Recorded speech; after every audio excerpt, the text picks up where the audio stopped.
The book's pages fluttered to the beginning once again. Faster than before? And he fell. The clouds parted over the Isles of Boreas. It was time to choose. The rebellion was in trouble. Ravens were scouting for the secret rebel base. They needed a game changer. Pieces of the Sky Ripper had surfaced. Or so a scholar in the mountains had told him. Surely the weapon that banished the lost gods could defeat the Emperor. Also, a temple had risen out of empty desert. The Iblis stone was hidden there. It was a dangerous artifact. It could corrupt its user into a bloodthirsty monster. Maybe he could find a way to use it, to take its power without surrendering to its wickedness. And also, his old friend Lupino needed rescuing. Of course, Reynardo had a pretty strong suspicion that Lupino had betrayed the rebellion. But could Reynardo really leave an old friend to the Ravens?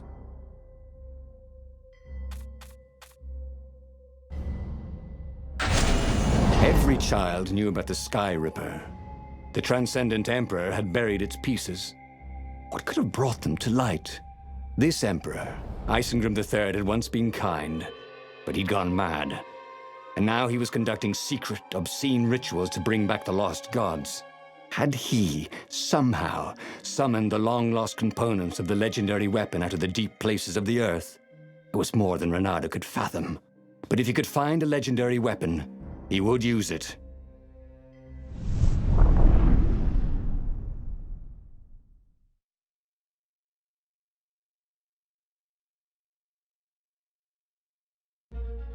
As he set foot on the island, Reynardo couldn't help feeling a bit curious.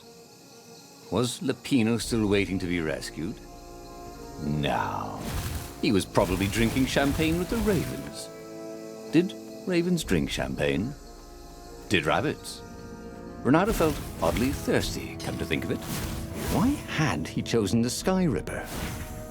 Reynardo never made plans that required constant vigilance. He was a hero. He didn't think too much. He just went with his gut and hoped it all worked out.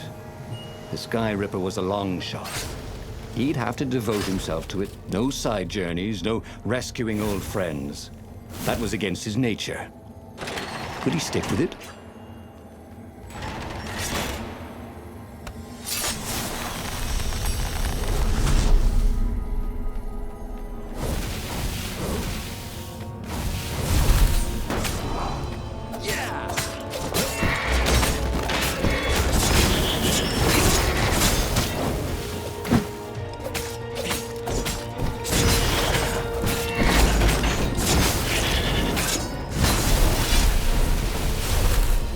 Reynardo was running out of choices.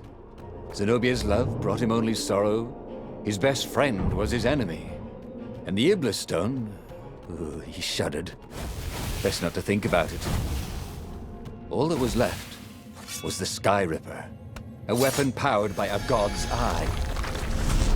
So be it, then. "Say goodnight, Gracie," said Reynardo, wondering who Gracie was.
Skyripper's armature. The stuff that dreams are made of. Engineers' dreams, anyway. The device was intricate. No one alive had the skill to make a thing like it. How was it part of a weapon at all? He'd have to ask a scientist. But first, he'd get the second piece. Skyripper had a heart. A core that had come to rest on the next island. Well, there was another island he could reach. Zenobia had just invaded it with her father's Raven battalions. She must be encamped there still. But fighting Zenobia now, that made no sense at all. He'd already sacrificed one friend to get this armature, was it? He didn't need to hurry to face her. She would find him.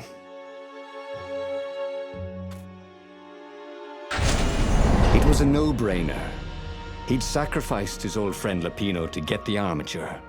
And the armature was useless by itself, only a series of coils and wheels. War demanded sacrifices, and he would make more before the end. He would have to choose the greatest good no matter how much it cost him. Zenobia. Well, he would see her sooner or later, across a battlefield or a sword's point before all this was over. He was sure of that. The power was in the core. Obviously, he had to get the core.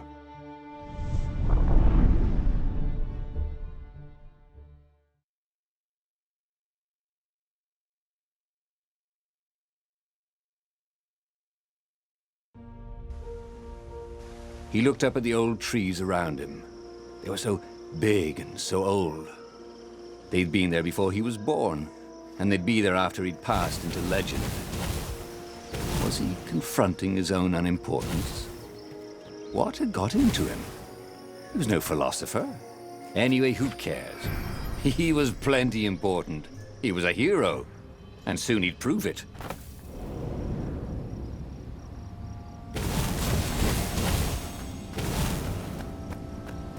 There was something sour in the air. Like the earth had ruptured over something that had been fermenting for a very long time.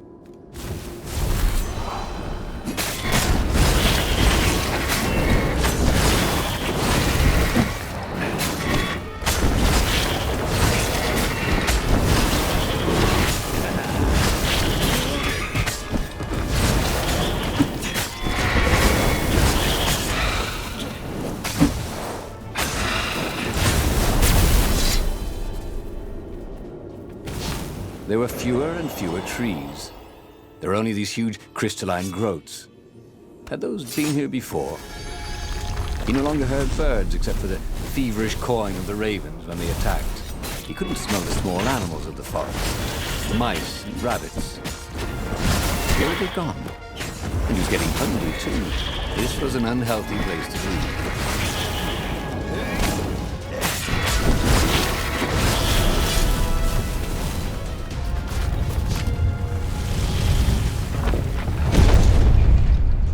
The 20-sided core made him feel physically sick. Once he had sneaked into a temple of the dark arts, and he hadn't liked what he smelt and saw there. This felt like that. As quick as he could, he wrangled the icosahedron into the armature. The wheels began to spin, then glow. The sick feeling quickly spun away. Now he only felt sad. He had lost good friends for this war apparatus. Maybe Lapino wasn't such a good friend. Yeah, that made him feel better. He carried his prize back to the Farfarer. Now, he had to make his next move. There was a key Imperial outpost on the Nexus. If this really was some sort of super weapon, he could use it to wreak havoc on the enemy. And if it wasn't, well, better to know that before the final battle. But maybe he should show it to some scientists first. There was an observatory on the Nexus. Maybe he should go there before he fired it.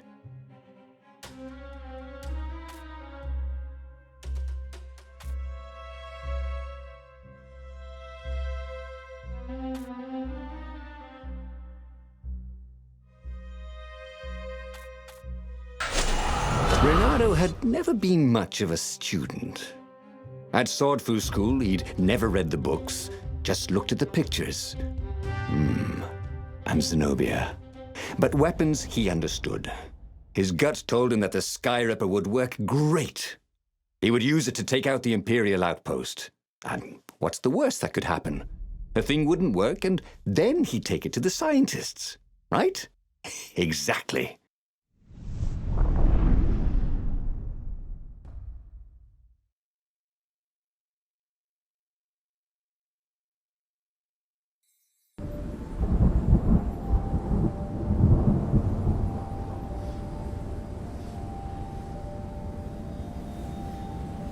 As he set out down the path, Reynardo wondered why the parts of the Skyripper had only surfaced now, thousands of years after the Transcendent Emperor had discarded it. This Emperor, Isengrim III, had performed terrible, bloodthirsty rituals to invoke the lost gods. Perhaps that was bringing up lost artifacts. How perfect, then, that the Skyripper would reappear to be his destruction. This was definitely better than pulling yourself up in a bucket.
Tired of slaughtering ravens.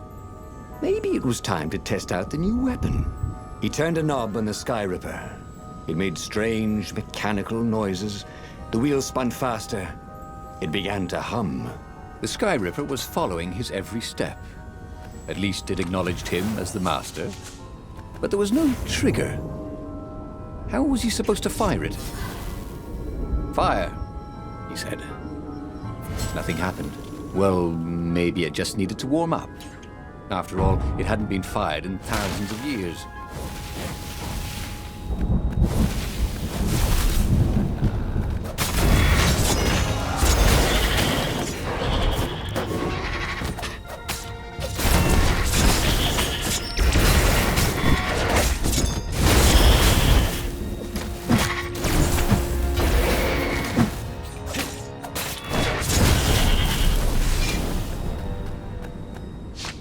The Skyripper was making a whining noise now, and its wheels were spinning so fast he could no longer see them. Reynardo had a thought. "Please?" he asked. The Skyripper began to glow. Boom! The outpost burst into flame. Ravens flapped out screaming, wings on fire. The base was his. The far-speaker toad came hopping out. "Reynardo!" It croaked, sounding like a toad version of Zenobia. "Don't use the Skyripper. It will destroy the world." "Yeah, sure it will," cracked Reynardo. "Pull the other one." "If you don't trust me, go see Calaveras." That sounded sensible. Why did she always have to sound sensible all the time? Oh, it was infuriating. Of course she would say that. He was supposed to hurry and bring the Skyripper to the council so the rebels could actually win the war. But what if she was right? Damn it. Zenobia was so frustrating. If she couldn't get you with magic, she'd get you with reason and caution and sensible arguments. Of course, Calaveras, he might not know the latest scientific theories with evidence and all, but Reynardo preferred the knowledge in the old books anyway. What they said felt true. And that's what's important. You should be careful. She'd probably guess he'd come here. That meant she'd probably set an ambush for him.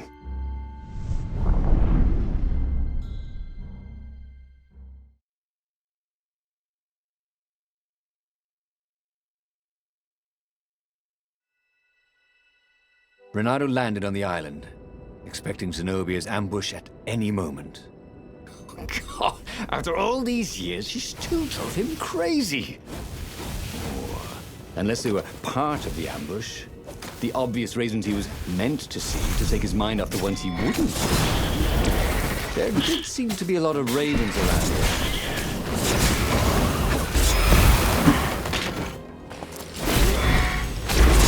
You know nothing, Jon Snow.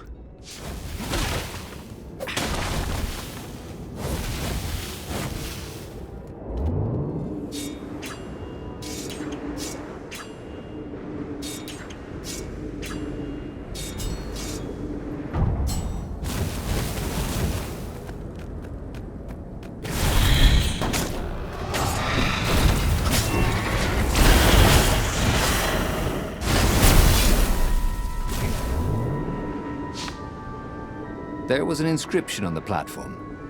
Balaleka lessons, with an address.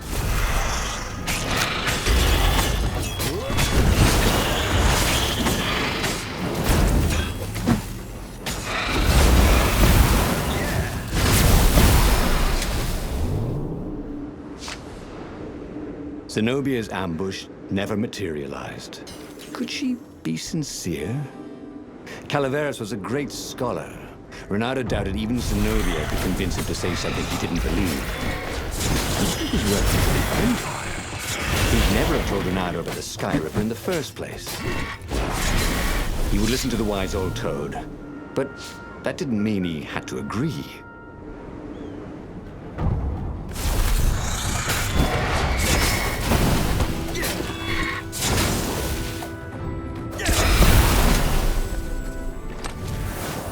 A present? For me?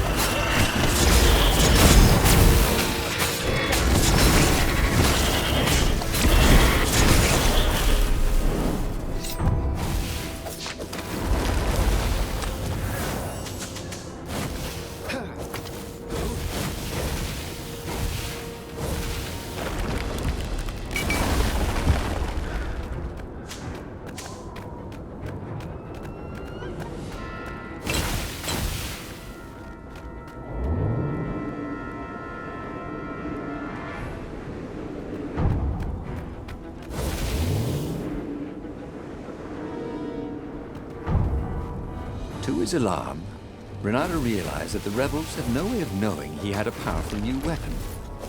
He might set off on their attack on the fleet before he could bring the Sky Ripper to the fight. He had to hurry, while there were still rebels to save.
Calaveras examined the Sky Ripper eagerly. What? How often does a new relic surface? He brushed off Zenobia's warning. Oh, what do sorceresses know about physics? However, he did know a few ways to make the weapon even more precise and more powerful, and quickly went off to tinker. Soon the Sky Ripper no longer whined, but thrummed like a hummingbird taking off. It was ready for war. And so, Reynardo thanked Calaveras and took the legendary weapon to the final battle. But where were the other rebel ships? Had something happened? He could defeat the Imperial fleet with a Sky Ripper, but he couldn't govern. He was not cut out to be emperor, and he'd no desire to be one.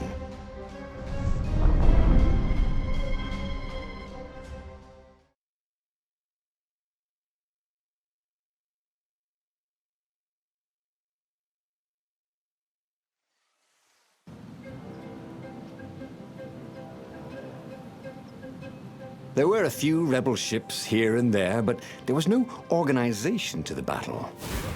Where was the Council flagship? Something had gone terribly wrong. But he had the Sky Ripper, and the Ravens had nowhere they could hide.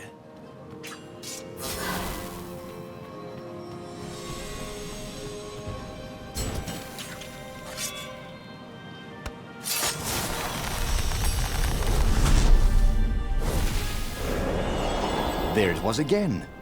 The back door to the portal that went to the center of the fleet.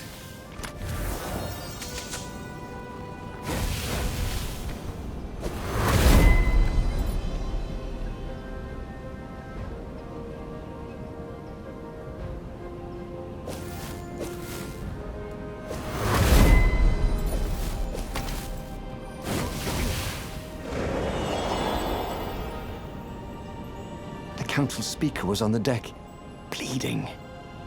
Why was she even here? They found our base, she croaked. The Council, all dead. We must surrender.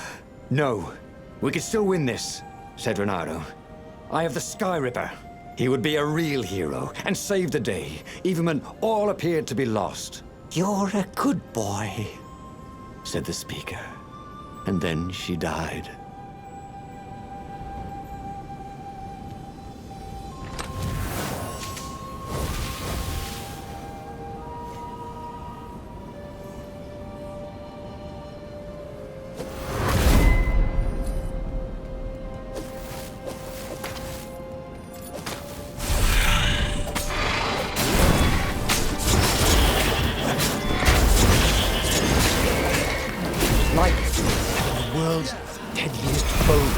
By his side.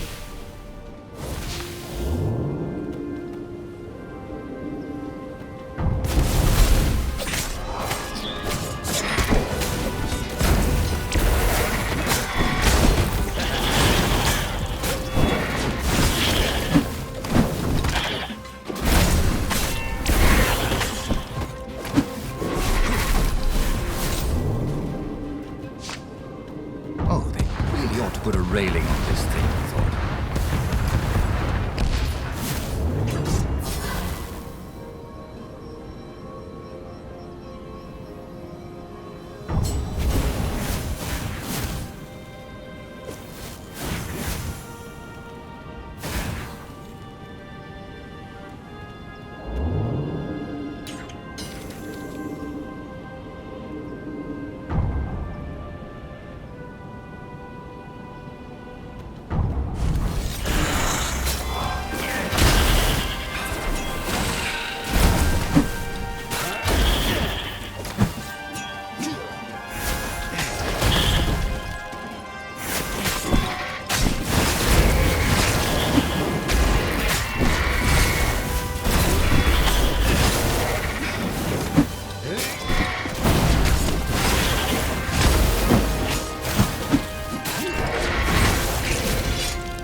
He fired the Sky Ripper.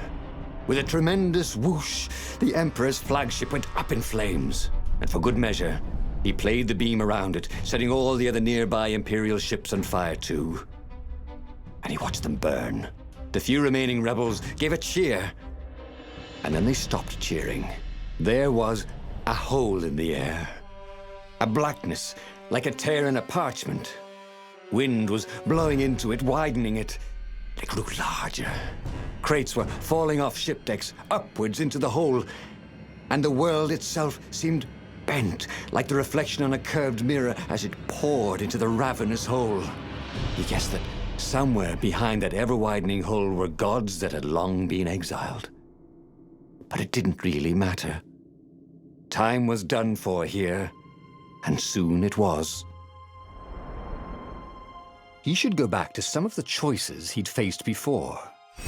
Maybe there were new paths that had opened up, like those doors he was opening up all over the map that took him to new treasures and around his enemies. But he'd learned another true thing. The core was powerful, but dangerous if used improperly.